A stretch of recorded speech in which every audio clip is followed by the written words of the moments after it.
සුබ දවසක් සියලු දෙනාටම. අපි කලින් වීඩියෝ එකේ කතා කරා කොහොමද කම්පියුටරයක් ඔන් කරන්නේ, කම්පියුටරයක් ඕෆ් කරන්නේ කොහොමද කියලා ක්‍රමවත් විදියට. ඒත් එක්කම මම බැලුවා දැන් ඊළඟ සෙක්ෂන් එකට යන්න කලින් කීබෝඩ් එක සහ මවුස් එක, අපේ කම්පියුටරේ තියෙන කීබෝඩ් එක සහ මවුස් එක ගැන පොඩ්ඩක් ඔයාලට කියන්න ඕනේ කියලා. මොකද මේ ඉස්සරහට දැන් මම වැඩ කරද්දී කීබෝඩ් එකේ තියෙන කීස් ටික අපි දැනගන්න ඕනේ. මවුස් එක කොහොමද තියෙන කියලා අපි දැනගන්න. ඒතකොට මවුස් එක ගැන මුලින්ම ගත්තොත් මේ මවුස් එකේ සාමාන්‍ය මවුස් එක තියෙන බටන් තුනක්. මේ වම් පැත්තේ තියෙන ලෙෆ්ට් එක, ඒක තමයි අපි සාමාන්‍යයෙන් ඕකේ කරන්න හැම වෙලේම ඕකේ කරන්න අපි පාවිච්චි කරන්නේ ලෙෆ්ට් එක. එතකොට අපි ලෙෆ්ට් එක අපි කියන්නේ ලෙෆ්ට් එක ක්ලික් කරන්න, ලෙෆ්ට් එක ක්ලික් කරන්න කියලා කියන්නේ. මේ මවුස් එක එකපාරක් ක්ලික් කරන්න, දෙපාරක් ක්ලික් කරන්න, ඒ වගේ කිව්වොත් සාමාන්‍යයෙන් අපි ක්ලික් කරන්නේ අපි මේ වම් පැත්තේ ලෙෆ්ට් එක. ඊට පස්සේ අපේ දකුණු පැත්තේ තියෙනවා, ඒ දකුණු පැත්තේ මවුස් එකේ දකුණු පැත්තකට අපි කියනවා රයිට් ක්ලික් බටන් එක කියලා. අපි ඔය එක එක අවස්ථාවලදී අපිට ඔය රයිට් ක්ලික් බටන් එක මේ අවශ්‍ය වෙනවා. ඒකට අපි කියනවා මේ රයිට් ක්ලික් කරලා තමයි ගන්න ඕනේ. මේක රයිට් ක්ලික් කරන්න. එතකොට මේක තමයි ක්ලික් කරන්නේ. ලෙෆ්ට් එක අපි කියන්නේ ලෙෆ්ට් එක ක්ලික් කරන්න කියලා. අපි කියන්නේ ලෙෆ්ට් එක ක්ලික් කරන්න කියන්නේ නිකන් ක්ලික් කරන්න කියලා විතරයි කියන්නේ. ඊට පස්සේ මෙතන තව තියෙනවා මේකට කියන අපි ස්ක්‍රෝල් බාර් එක කියලා. මේකට ස්ක්‍රෝල් බටන් එක කියලා තමයි මේකට කියන්නේ. මේක මේ කැරකර බටන් එක. ඊට පස්සේ කීබෝඩ් එක ගත්තොත් අපි මේ ආකාරයෙන් කීබෝඩ් එක මෙතන බල්බ් තුනක් පත් වෙලා තියෙනවා. ඊට පස්සේ කීබෝඩ් එකේ තියෙනවා වම් පැත්තේ උඩින්ම ගත්තොත් ESC බටන් එක, escape එක කියලාත් කියනවා මේකට. ඊට මෙතන F1 F2 කියලා තියෙනවා. F12ට නිකන් කීස් ටිකක්. ඒකෙන් ෆන්ක්ෂන් කීස් කියලා තමයි මේවට කියන්නේ. එතකොට ඒ කීස් අපිට ඉස්සරහට ඕන වෙන වැඩ කරද්දී F1 F2 F12 ගන්න ඒ වගේ අවශ්‍ය වෙනවා. ඊට පස්සේ තව මෙතන වැදගත් කීස් ටික විතරයි මම මෙතනදී කියන්නේ ඔයාලට.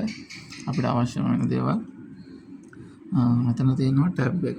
ටැබ් එක ප්‍රෙස් කියන කී එක මෙතන මෙන්න මේ ආකාරයෙන් තියෙනවා. වම් පැත්තේ කැප්ස් ලොක් කියලා බටන් එකක් තියෙනවා මෙතන. අපිට ඉස්සරහට අවශ්‍ය වෙන දේවල්. එතකොට shift කියලා බටන් එකක් තියෙනවා. shift එක මේ කීබෝඩ් එක සාමාන්‍ය වම් පැත්තේ තියෙනවා. ඒ වගේම මෙතන දකුණු පැත්තට වෙන්නත් තියෙනවා. මැදට වගේ වෙන්න තියෙනවා කීබෝඩ් එක shift එක මෙන්න මේ ආකාරයෙන් ගත්තා. ඒ වගේම තමයි control button උත් keyboard එක දෙකක් තියෙනවා. control button එක CTRL, මෙතන CTRL. ඊට පස්සේ මේ දිග බාරකට අපි කියන space bar එක කියලා. දිග button එක මෙතන මේ කොටු මාර්ක් එකක් තියෙන Windows button එක.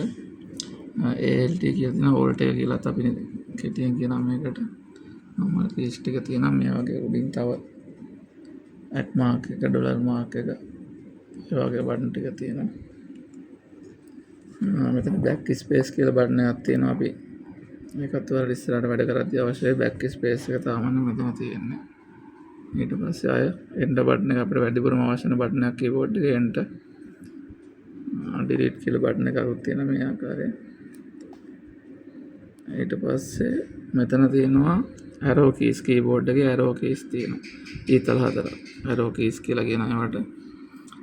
ඊට පස්සේ මෙතන තියෙනවා number lock button තියෙනවා. ඒතර මේ අපේ ලයිට් තුනක් තියෙනවා. මම කියලා තියෙන එකකින් අපි තියෙනවා number lock එක. මේක ප්‍රෙස් කරලා තිබ්බොත් තමයි මේ numbers ටික වැඩ කරන්නේ. මේක ප්‍රෙස් කරලා නැත්නම් numbers ටික වැඩ කරන්නේ නැහැ. ඒත් එක්කම මෙතන තියෙනවා keyboard එකේ caps lock කියලා capital simple අකුරු මාරු කරන්න බටන් එක caps lock කියලා. ඒ බටන් එක ප්‍රෙස් කරාම මෙතන caps lock on එකේ දැනට තියෙන්නේ. caps lock off කරලා ඒත් එක අනිත් බටන් එක තමයි scroll lock එක. මෙන්න මේ scroll lock එකෙන් ඒ බටන් එක ප්‍රෙස් කරලා තියෙද්දි scroll වීමක් වෙන්නේ නැහැ. ඔය ආකාරයෙන් තමයි keyboard එකේ light තුන පත් වෙලා තියෙනවා නම් ඒ අපි තියෙන්නේ. හරි, අපි බලමු දැන් එතනින්. මම දැන් මුලින්ම මේ දෙවෙනි වීඩියෝ එකෙන් මම ඔයාලට බැලුවේ ඉස්සරහට වැඩ කරන්න අවශ්‍ය වෙන keyboard එක සහ mouse එක පිළිබඳ දැනුවත් කරන්න. ඒ බටන් ටික මොකද ඉස්සරහට මම වැඩ කරද්දී කියයි මේ බටන් එක ඔබන්න, මේ බටන් එක ඔබන්න කියලා. ඒ නිසා අපි ඊළඟට මම බලාපොරොත්තු වෙනවා ඔයාලට මේක ඩෙස්ක්ටොප් එකේ තියෙන දේවල් ගැන අපි කතා කරමු, මැෂින් එකේ දේවල් කතා කරමු. ඉතින් දිගටම රැඳිලා ඉන්න කියලා ඉල්ලීමක් කරනවා.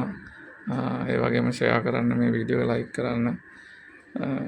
මේකෙන් අපි මම බලාපොරොත්තු වෙනවා මුල ඉඳන් බිඳුවේ ඉඳන් පටන් ගෙන මුල ඉඳන් කම්පියුටරයක් ඔන් කරගෙන වැඩ කරන්නේ කොහොමද සහ ඒ කරන වැඩ අපි එන්න ඇඩ්වාන්ස් විදියට කරගෙන අපි පරිගණක දැනුම වැඩි කරන්න තමයි මම ඔයාලගේ බලාපොරොත්තු වෙන්නේ. ඉතින් දිගටම රැඳිලා ඉන්න. සබ්ස්ක්‍රයිබ් කරන්න, ලයික් කරන්න, කමෙන්ට් කරන්න, ෂෙයා කරන්න මේ වීඩියෝ එක වැදගත් නම් ස්තුතියි.